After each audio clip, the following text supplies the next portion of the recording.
तस्माद्यस्य महाबाहो निगृहीतानि सर्वशः इन्द्रियाणीन्द्रियार्थेभ्यः तस्य प्रज्ञा प्रतिष्ठिता।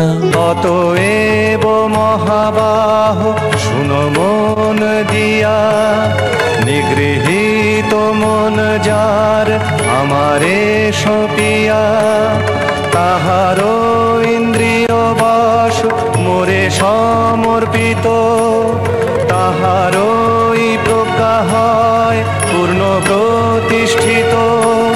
সুতরাং হে মহাবাহ, যার ইন্দ্রিয়গুলি ইন্দ্রিয়ের বিষয় থেকে সর্বপ্রকারে নিবৃত্ত হয়েছে তিনি স্থিতপ্রজ্ঞ।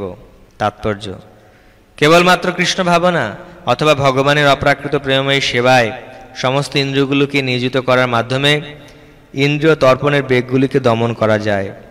যেমন উচ্চতর শক্তি প্রয়োগ করে শত্রুদের দমন করা যায়, ইন্দ্রিয়গুলোকে তেমনি উপায়ে দমন করতে হয়। কোনো মানবিক প্রচেষ্টায় তা হয় না, সেগুলোকে ভগবানের সেবায় নিয়োজিত রাখার মাধ্যমেই তা সম্ভব। এই সত্য যিনি উপলব্ধি করতে পেরেছেন যে কৃষ্ণ ভাবনাই মানুষকে পরিশুদ্ধ বুদ্ধি ও প্রজ্ঞা এনে দেয় এবং কোনো সদ্গুরুর পথ নির্দেশ মতোই সেই পদ্ধতির অনুশীলন করতে হয়, তাকেই বলা হয় সাধক, অর্থাৎ তিনি জড়বন্ধন থেকে মুক্ত হবার যোগ্য পাত্র।